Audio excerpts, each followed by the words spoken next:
मैं हूं आपका अपना दोस्त शुभम मिश्रा और हम लोग हैं आपके अपने प्यारे से यूट्यूब चैनल दिव्या अकेडमी पर। यस, देखो आपको टेंशन लेने की सबसे पहले मैं उन बच्चों को बता देता हूं जो बच्चे काफी परेशान है कि सर ऑफलाइन क्लासेस बंद होगी, कैसे करेंगे कैसे करेंगे कैसे करेंगे। यार क्यों परेशान हो, मैं हूं ना, मैं कह रहा हूं, वीडियो बना रहा हूं। अब बस देखो ना, अपने पढ़ने की इच्छा शक्ति है तो पढ़ो यार। और क्यों इतना परेशान हो रहे हो, सर आप पढ़ा दो सर आप पढ़ा दो। अरे भाई, जलने वाले लोग हैं, हेल्प करने वाले कम, जलने वाले ज्यादा मिलेंगे।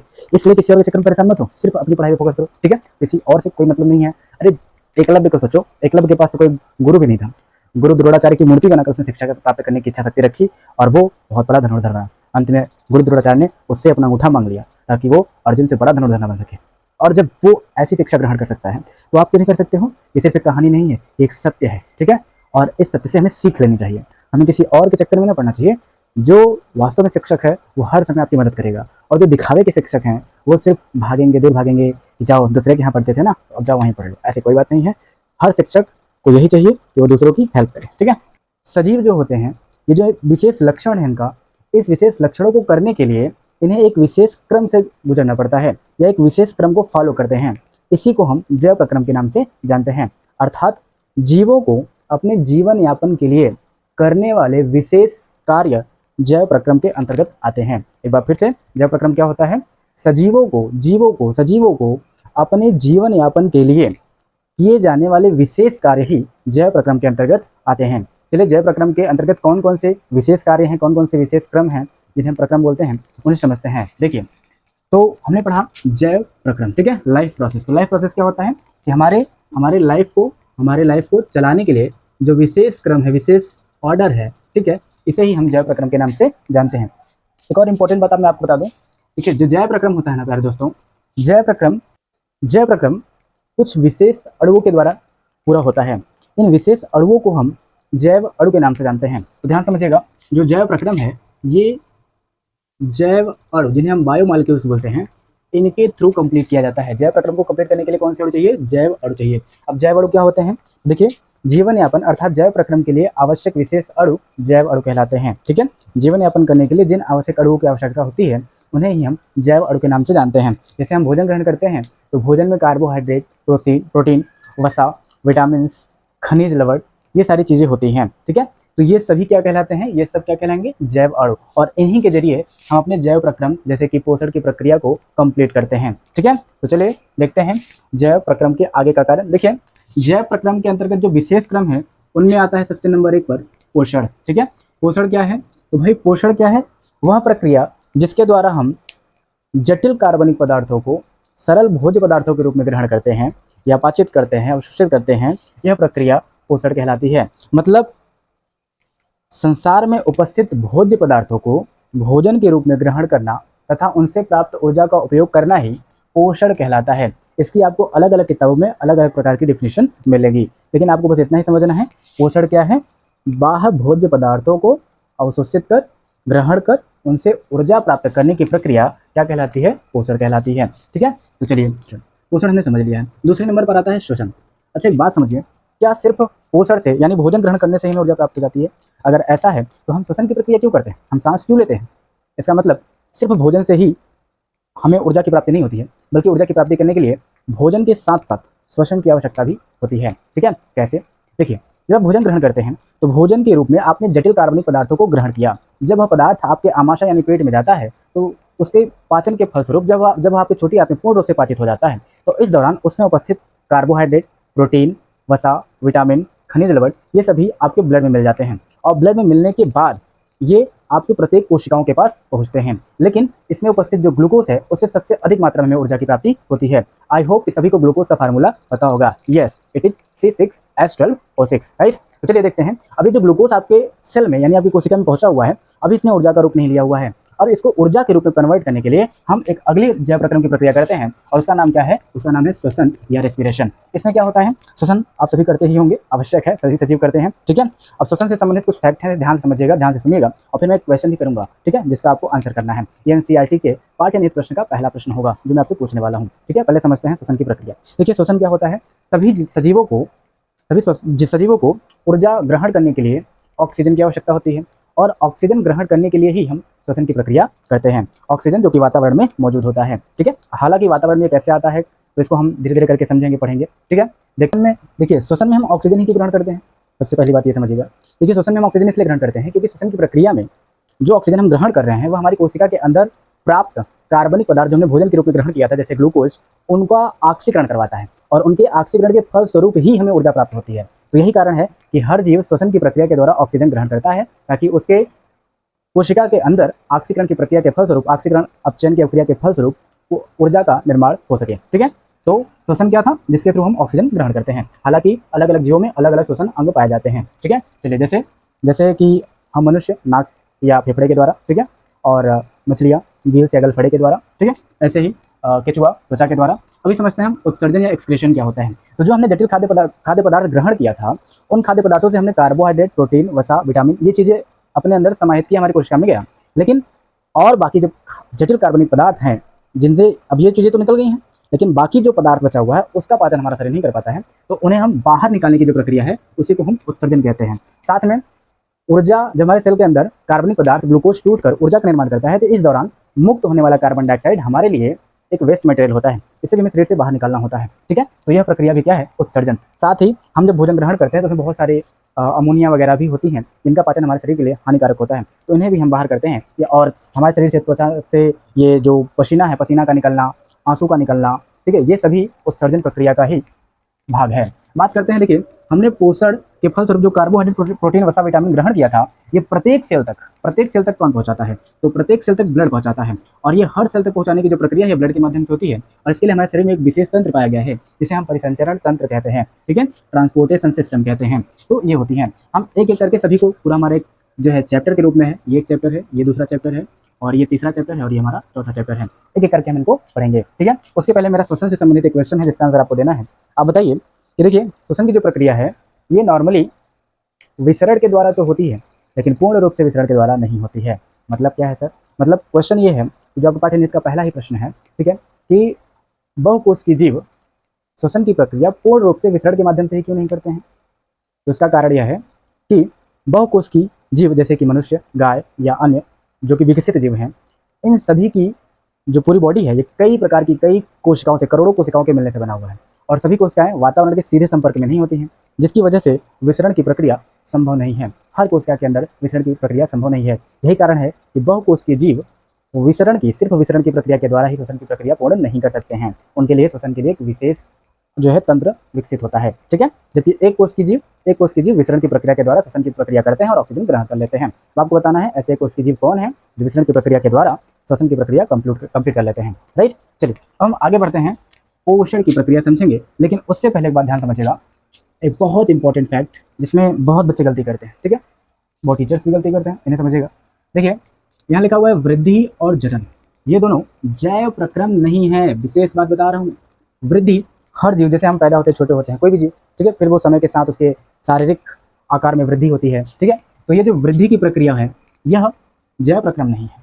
तो क्या है, ये एक विशेष लक्षण है, ये सजीवों का एक विशेष लक्षण है जिनमें पाया जाता है, लेकिन यह जैव प्रक्रम नहीं है।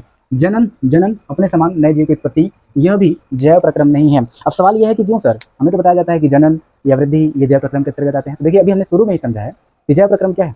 जैव प्रक्रम वह प्रक्रिया है जिसके द्वारा कोई भी जीव अपने जीवन को पूर्ण करता है, अर्थात जीवन को जीने के लिए किए गए विशेष क्रम, जीने के लिए, ध्यान समझिएगा, जीवन को जीने के लिए किया गया विशेष क्रम ही जैव प्रक्रम के अंतर्गत आता है। तो देखिए जनन आवश्यक नहीं है कि कोई जीव जनन करेगा तो ही जिएगा, ठीक है, वह बगैर जनन के भी जिंदा रह सकता है, यानी यह जैव प्रक्रम के अंतर्गत नहीं आएगा। ठीक है, वृद्धि कुछ जीव ऐसे होते हैं जिनकी वृद्धि बहुत कम होती है, तो क्या उनमें जैव प्रक्रम नहीं हो रहा है, बिल्कुल हो रहा है। ठीक है, तो वृद्धि जनन जो कि किसी में बहुत अधिक, जैसे पेड़ बहुत लंबे होते हैं, पेड़ों की वृद्धि बहुत अधिक होती है, मनुष्य की उनकी तुलना में और कम होती है, जबकि मच्छरों की और कम। ठीक है, तो वृद्धि जनन ये सजीवों का लक्षण हो सकता है, लेकिन यह जैव प्रक्रम के अंतर्गत नहीं आता है। इंपॉर्टेंट फैक्टर ध्यान से याद रखिएगा। और एक विशेष बात कि हमने पढ़ लिया जैव प्रक्रम क्या होता है, हमने समझ लिया कि जैव प्रक्रम में क्या क्या आता है, पोषण आता है, श्वसन आता है, परिसंचरण और उत्सर्जन आता है। हमने यह भी पढ़ लिया कि वृद्धि और जनन जैव प्रक्रम के अंतर्गत नहीं आते हैं, लेकिन यह समझने की बहुत जरूरत है कि जैव प्रक्रम का अध्ययन, ठीक है, क्या कहलाता है।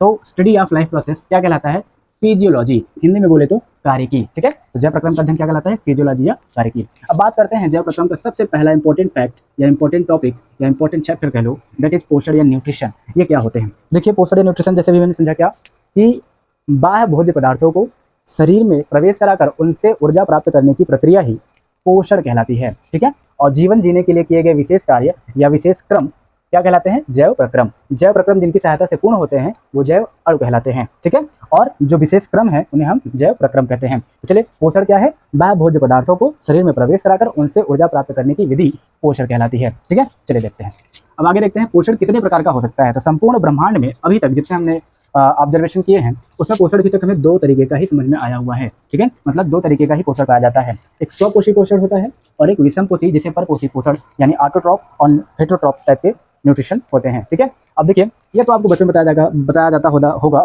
पता नहीं क्या हो गया मुझे, है ना। तो स्वपोषी पोषण क्या होता है? वही स्वपोषी पोषण क्या होते हैं? ऐसा पोषण जिसमें कोई भी जीव अपने भोजन का निर्माण स्वयं करता है। क्या हम अपने भोजन का निर्माण नहीं करते?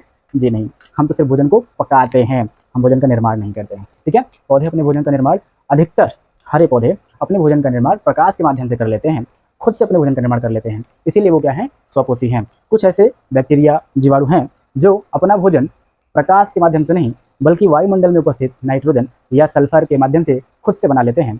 ऐसे स्वपोषियों को हम रसायन संश्लेषी स्वपोषी कहते हैं। मतलब क्या है?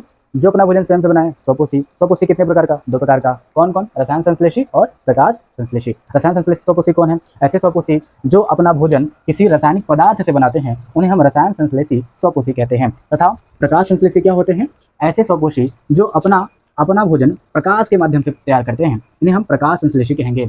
हम इस पूरे वीडियो के जो है, इस पूरे चैप्टर के नेक्स्ट पार्ट में सबसे पहले इन्हीं का अध्ययन करेंगे, प्रकाश संश्लेषी। क्यों? क्योंकि देखिए, इस जैव जगत में जितने भी जीव हैं, खासकर जितने भी विषमपोषी जीव हैं, सब प्रत्यक्ष या अप्रत्यक्ष रूप से इन्हीं प्रकाश संश्लेषियों पर ही निर्भर हैं, ठीक है। इन्हीं से हम हैं, समझिएगा ध्यान से। कैसे? अब समझो, प्रत्यक्ष रूप से कैसे हैं? जैसे जो शाकाहारी होते हैं वो सिर्फ पेड़ पौधे खाते हैं, लेकिन जो सर्वाहारी होते हैं वो पेड़ पौधों को खाते, मतलब शाकाहारियों को खा लेते हैं, ठीक है। तो शाकाहारी तो सीधा इन पर निर्भर है प्रत्यक्ष रूप से, और सर्वाहारी अप्रत्यक्ष रूप से, ठीक है।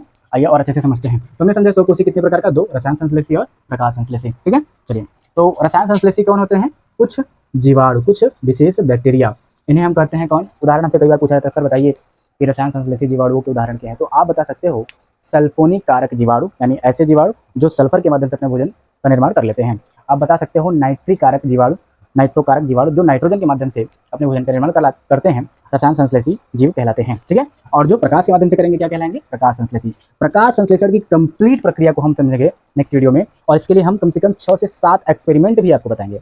ध्यान से देखिएगा नेक्स्ट वीडियो, पहले इसको कंप्लीट कर लेते हैं, ठीक है। चलिए देखिए, अब हम बात करते हैं विषमपोषी, जो अपना भोजन बेचारे नहीं बना पाते हैं, वो प्रत्यक्ष या अप्रत्यक्ष रूप से स्वपोषी पर निर्भर होते हैं। ऐसे जीव क्या कहलाते हैं? विषमपोषी या परपोषी। ये तो सभी को पता है, लेकिन इनका वर्गीकरण ध्यान से समझिएगा, इनका वर्गीकरण ध्यान समझिएगा। देखिए, एक है प्राणी संभोजी, होलोजोइक। ये क्या होते हैं? देखिए, होलोजोइक क्या होते हैं? जो जटिल कार्बनिक पदार्थों के रूप में भोज्य पदार्थों को ग्रहण करते हैं, ठीक है। प्राणी संभोजी, अधिकतर जीव प्राणी संभोजी प्रकार के होते हैं विषमपोषियों में। ऐसे परपोषी या विषमपोषी जीव जो भोज्य पदार्थों को जटिल व कार्बनिक पदार्थों में ग्रहण करते हैं और सरल पदार्थों में तोड़कर उनसे ऊर्जा प्राप्त कर लेते हैं, प्राणी संभोजी प्रकार के जीव कहलाते हैं। होलोजोइक टाइप के जो प्राणी हैं कहलाते हैं। ये 3 टाइप के होते हैं, ठीक है। एक है शाकाहारी, ऐसे प्राणी संभोजी जो सिर्फ और सिर्फ हरे पौधों से भोजन प्राप्त करते हैं, ठीक है। जो सिर्फ हरे पौधों से भोजन प्राप्त करते हैं, ये शाकाहारी जीव कहलाते हैं, ठीक है। हर्बीवर्स कहलाते हैं। जैसे जितने भी, जैसे मान लो बकरी हो गया, कीट हो गया, ठीक है, ये क्या करते हैं? ये सिर्फ जो है पौधों से ही अपना भोजन प्राप्त करते हैं, इन्हें हम क्या कहते हैं? शाकाहारी कहते हैं। मांसाहारी, ऐसे जीव जो सिर्फ मांस खाकर ही अपने जीवन यापन करते हैं, यानी जिनके भोज्य पदार्थ के रूप में मांस प्राप्त होता है या जो मांस से ही अपना भोजन करते हैं, उन्हें हम मांसाहारी कहते हैं, ठीक है। चलिए, जैसे शेर क्या खाएगा? शेर सिर्फ मांस ही खाता है, ठीक है। बिस्किट थोड़ी ना खाएगा, हो सकता है आप खिला सकते हो भाई, हमारे यहाँ बहुत बब्बर शेर हैं।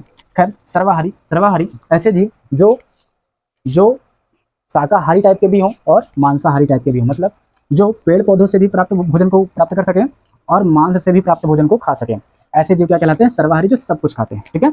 वो हरे पौधों को भी खाते हैं और वो जीवों को भी खाते हैं, उन्हें हम क्या कहते हैं? सर्वाहारी। उदाहरण के रूप में हम जैसे जानवर, मतलब मनुष्य, ठीक है, मैं तो नहीं, ठीक है, बाकी सब। चलिए आगे देखते हैं। मृतोपजीवी क्या होते हैं?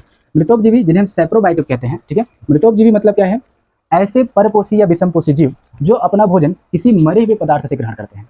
ऐसे जीव जो अपना भोजन किसी मरे हुए पदार्थ से ग्रहण करते हैं मृतोपजीवी या सैप्रोबायोटिक जीव कहलाते हैं। अब ये भी 2 टाइप के होते हैं, एक सैप्रोफाइट और एक सैप्रोजोइक। देखिए, सैप्रोफाइट जो होते हैं इनमें प्लांट आते हैं, पौधे आते हैं। पौधे मतलब ऐसे पौधे जो किसी सड़े गले पदार्थों से अपना भोजन ग्रहण करते हैं, ऐसे पौधे, ध्यान समझिएगा, ऐसे पौधे जो किसी सड़े गले हुए पदार्थों पर उत्पन्न होते हैं उनसे अपना भोजन प्राप्त करते हैं, जो स्वपोषी नहीं होते हैं। ठीक है, ऐसे पौधे क्या कहलाते हैं? सैप्रोफाइट कहलाते हैं। सभी पौधे स्वपोषी नहीं होते, इस बात को ध्यान दीजिएगा। ठीक है, तो ऐसे पौधे जो अपना भोजन सड़े हुए, गले हुए, मरे हुए पदार्थों से अपना भोजन प्राप्त कर लेते हैं, इन्हें हम सैप्रोफाइट कहते हैं। ठीक है, और सैप्रोजोइक ऐसे जीव जो होते हैं जो सड़े हुए, गले हुए पदार्थों से अपना भोजन ग्रहण करते हैं, ऐसे जीव सैप्रोजोइक जीव कहलाते हैं। ठीक है, तो सैप्रोफाइट, सैप्रोजोइक, इनको ध्यान से समझिएगा। सैप्रोफाइट का मतलब ऐसे पौधे जो सड़े गले मरे हुए पदार्थों से अपना भोजन ग्रहण करें, और सैप्रोजोइक ऐसे जीव जो सड़े हुए, गले हुए पदार्थों से, मृत पदार्थों से अपना भोजन प्राप्त करते हैं, इन्हें सैप्रोजोइक कहते हैं। क्या आप इनके उदाहरण कमेंट बॉक्स में बता सकते हो?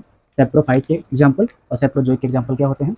चलिए आप सोचते रहिए, कमेंट बॉक्स में कमेंट करिए। तब तक हम थर्ड वाला देख लेते हैं। थर्ड जो विषम-पोषी प्रकार के जीव हैं, ये कौन है? ये है परजीवी या पैरासाइट। परजीवी नाम ही इनका है ना। बहुत लोग होते हैं हमारे समाज में जो परजीवी होते हैं, है ना, दूसरों के सहारे अपना भोजन ग्रहण करते हैं। तो परजीवी का मतलब क्या है? जो अपना भोजन किसी के दूसरे पर निर्भर होकर प्राप्त करे। मतलब दूसरा सजीव है, उस सजीव पर निर्भर होकर अगला सजीव भी अपना भोजन ग्रहण करेगा। आप कहोगे सर ये सभी तो ऐसा करते हैं, ये सब तो जो है इस सजीव से, प्रकाश संश्लेषी जीव से यानी प्लांट से अपना भोजन प्राप्त करते हैं। सही बात है, लेकिन ये जीवों से करते हैं। ये किससे करते हैं? जीवों से। ठीक है, जीव मतलब देखो भाई, समझो मेरी बात समझो। अब आप कहोगे सर पौधे भी तो जीव हैं। बिल्कुल जीव हैं। तो यहाँ पर हम किन जीवों की बात कर रहे हैं? हम ऐसे जीवों की बात कर रहे हैं जो एनिमल की श्रेणी में आते हैं। ठीक है, एनिमल की श्रेणी में। तो परजीवी क्या? ऐसे जो एनिमल्स होते हैं, जो जानवर होते हैं, है ना, जो दूसरों पर डिपेंड होते हैं, उन्हें हम परजीवी या पैरासाइट कहते हैं। ये भी दो प्रकार के होते हैं, एक अंतः परजीवी और एक होता है बाह्य परजीवी। अब ये अंतः परजीवी क्या है सर, बाह्य परजीवी क्या है? तो ध्यान समझिएगा। अंतः परजीवी का मतलब क्या है? ऐसे परजीवी जो स्वतंत्र रूप से बाह्य माध्यम से भोजन ग्रहण नहीं कर सकते, बल्कि वो किसी शरीर के अंदर, जी हाँ, किसी शरीर के अंदर रहकर कोशिकाओं पर निर्भर होते हैं, दूसरी कोशिकाओं पर निर्भर होते हैं और उनसे भोजन प्राप्त करते हैं। इन्हें हम अंतः परजीवी कहते हैं। जैसे एंटमीबा जो मनुष्य के लिवर में पाया जाता है, ठीक है, वो उससे भोजन प्राप्त करता है। तो शरीर के अंदर है, कोशिका से भोजन प्राप्त कर रहा है, तो कैसा होगा? अंतः परजीवी टाइप का होगा। ठीक है, और बाह्य परजीवी क्या होते हैं? जो वातावरण के संपर्क में रहकर दूसरे जीवों से अपना भोजन प्राप्त करते हैं या दूसरे जीवों की सहायता से अपना भोजन प्राप्त करते हैं, उन्हें हम बाह्य परजीवी कहते हैं। जैसे सर में पाया जाने वाला जोंक, ठीक है, जोंक, ये सब क्या करते हैं? दूसरे जीवों से भोजन प्राप्त करते हैं बाह्य वातावरण के माध्यम से। ठीक है, तो आई होप कि आपको ये पूरा टॉपिक ध्यान से समझ में आया होगा। ये इस चैप्टर का इंट्रोडक्शन मात्र है। अब हम सबसे पहले हम स्वपोषियों के बारे में पढ़ेंगे। रसायन संश्लेषी हमने समझ लिया है, तो अगले वीडियो में हम प्रकाश संश्लेषी जीवों के अर्थात पौधों के बारे में, कि पौधों में पोषण कैसे होता है, कंप्लीट तरीके से समझने वाले हैं। और उससे रिलेटेड कुछ एक्सपेरिमेंट, वेरी इंपॉर्टेंट एक्सपेरिमेंट जो आपके सिलेबस में हो भी सकते हैं और नहीं भी, इन्हें भी हम समझेंगे। और फिर साथ में हम समझेंगे कि किस प्रकार के प्रकाश संश्लेषण की प्रक्रिया खूब बढ़िया होती है। प्रकाश संश्लेषण के लिए आवश्यक कंडीशन क्या है जिसमें अच्छा फोटोसिंथेसिस हो सकता है। अगर आपको ये सब बातें पता होंगी तो अपने आसपास भी प्लांट का विकास कर सकते हो, और जरूरी भी है। ठीक है, प्रकाश संश्लेषण की जो एक इक्वेशन है, वो इक्वेशन क्या है, वो कैसे बनता है, उसमें क्या क्या जरूरत होती है, ये सब हम समझेंगे। और साथ में हम समझेंगे कि जो प्रकाश संश्लेषण होता है ये पत्तियों के या हरे पौधों के किन भागों में होता है, और इसमें क्लोरोप्लास्ट क्या है, क्लोरोफिल क्या है, क्लोरोफिल का फार्मूला क्या है, क्लोरोफिल कहाँ पाया जाता है, इसका स्ट्रक्चर क्या है, और उससे संबंधित जैसे ये पत्ती के अंदर किस जगह पर होता है, जैसे ग्रेना क्या होता है, ग्रेनम किसे कहते हैं, थैलोकाइट्स क्या होते हैं। ठीक है, इन सभी प्रश्नों का उत्तर, साथ ही प्रकाशिका प्रक्रिया क्या होती है, अप्रकाशिका प्रक्रिया क्या होती है, C3 साइकिल क्या होता है, इन सभी प्रश्नों का उत्तर हमें नेक्स्ट वीडियो में मिलेगा। तो नेक्स्ट वीडियो इससे ज़्यादा इंपॉर्टेंट है। ये आपका सिर्फ और सिर्फ बेसिक था जिसे मैंने समझाने का प्रयास किया है। अगर इसमें आपको कोई भी डाउट हो तो आप मुझे ज़रूर बताएं, मैं उसे दूर करने का प्रयास करूंगा। साथ ही मैंने आपसे जो प्रश्न पूछा है, इन प्रश्नों का उत्तर जरूर दें। Thank you so much. जय हिंद।